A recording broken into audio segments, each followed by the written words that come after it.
Segenap jemaat yang dikasihi Tuhan,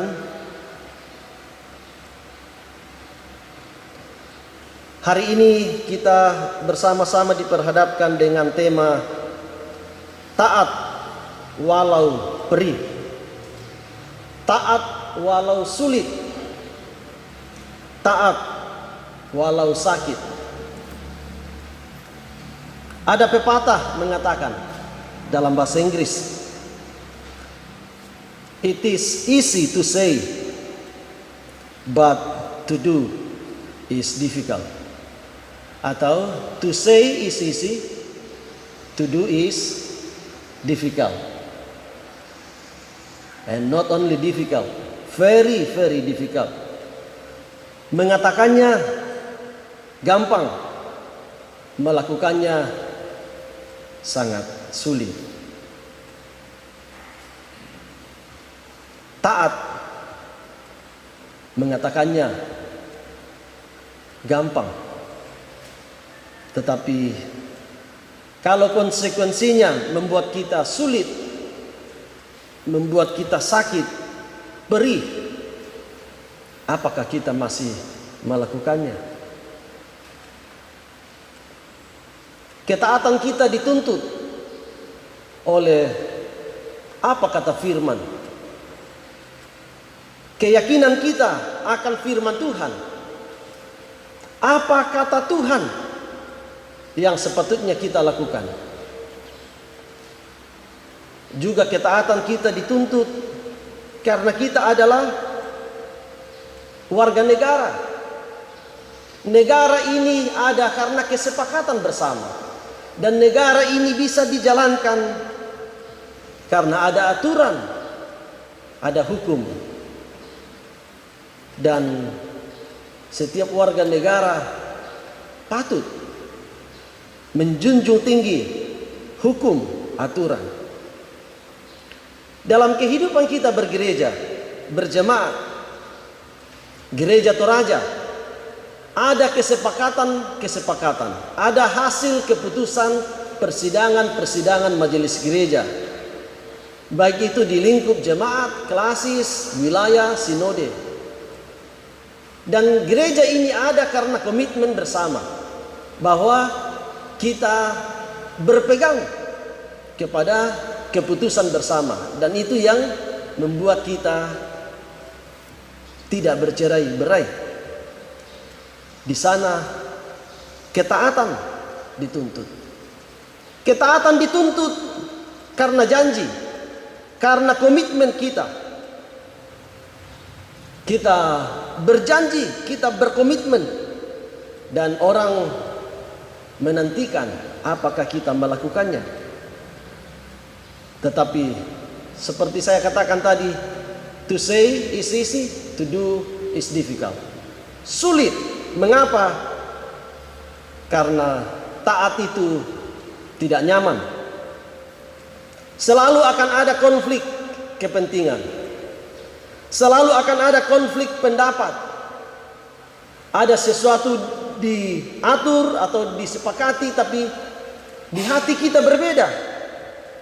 Ada konflik perasaan, konflik batin. Dan itu seperti lagu mengatakan, sakitnya di mana atau sulitnya di mana? Sulitnya itu di hati kita. Sulitnya itu di pikiran kita. Karena kita punya keinginan yang berbeda. Suara di hati kita menginginkan yang lain. Kadang juga dompet kita tersinggung. Kita merasa kenyamanan kita, kemapanan kita bisa terganggu. Kita menjadi tidak mengikuti kesepakatan atau keputusan bersama. Karena ketidaknyamanan dan karena ketidakinginan melakukan apa yang sepatutnya dilakukan, kita berdalih. Manusia mencari alasan untuk membenarkan diri. Dalam Injil Lukas pasal 17, Tuhan Yesus mengajarkan murid-muridnya tentang apa arti kemurahan Tuhan, apa arti pengampunan. Dan jikalau saudaramu melakukan kesalahan kepadamu, ampunilah dia. Dan murid-murid bertanya, berapa kali ya Tuhan pengampunan diberi? Dan Tuhan Yesus mengatakan 7 kali 70 kali atau 70 kali 7 kali. Siapakah yang sanggup? Siapakah yang dapat melakukannya?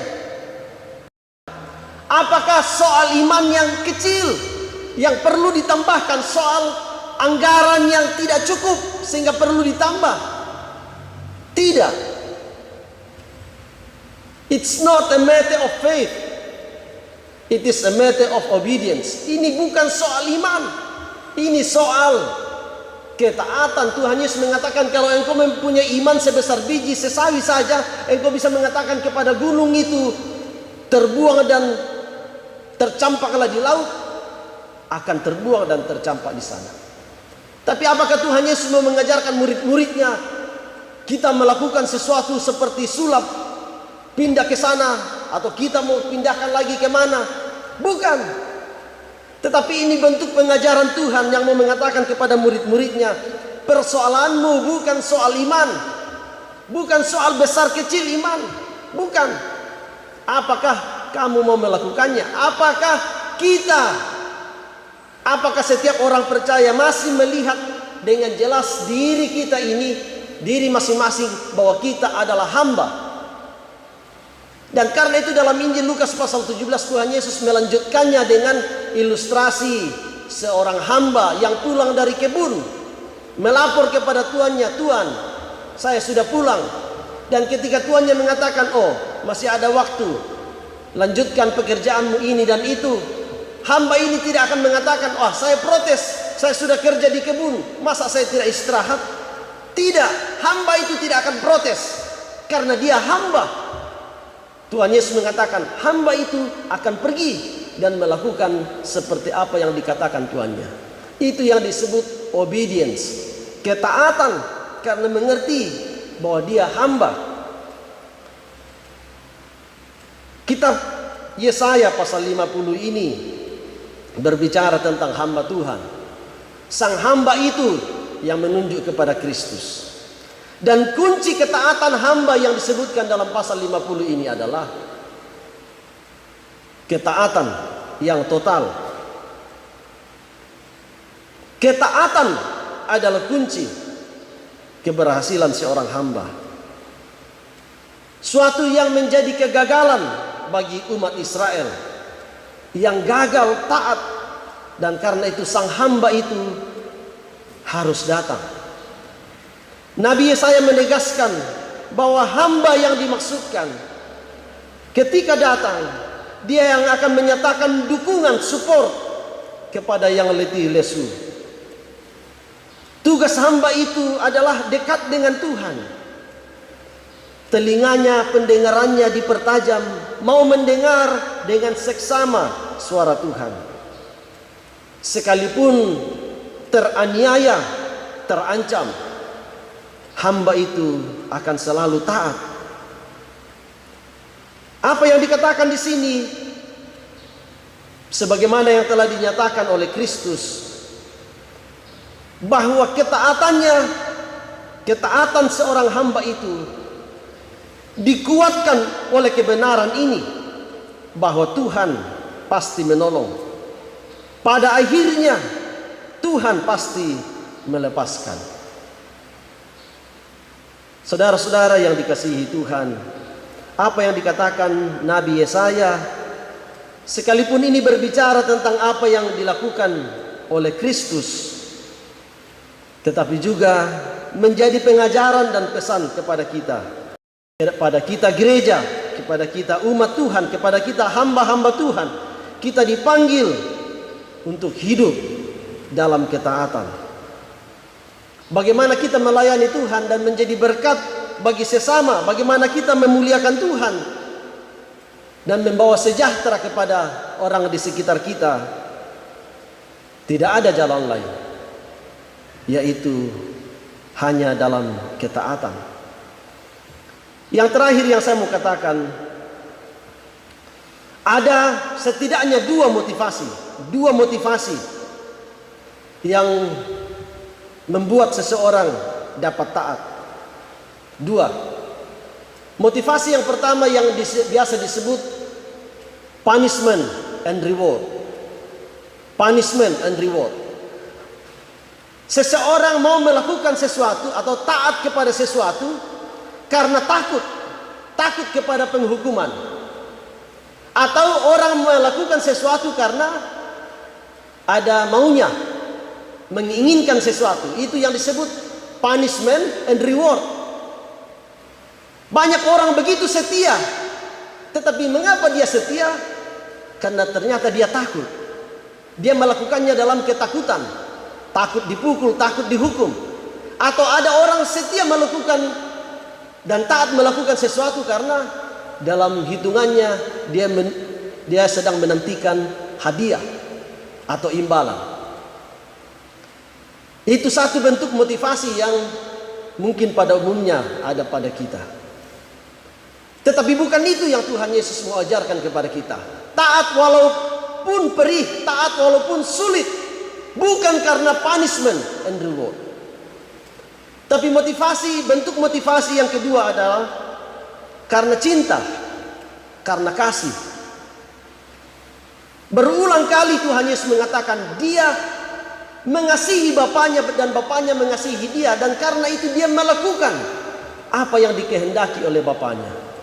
Ketaatannya sampai disalib semata karena dia mengasihi Bapaknya dan dia mengasihi kita.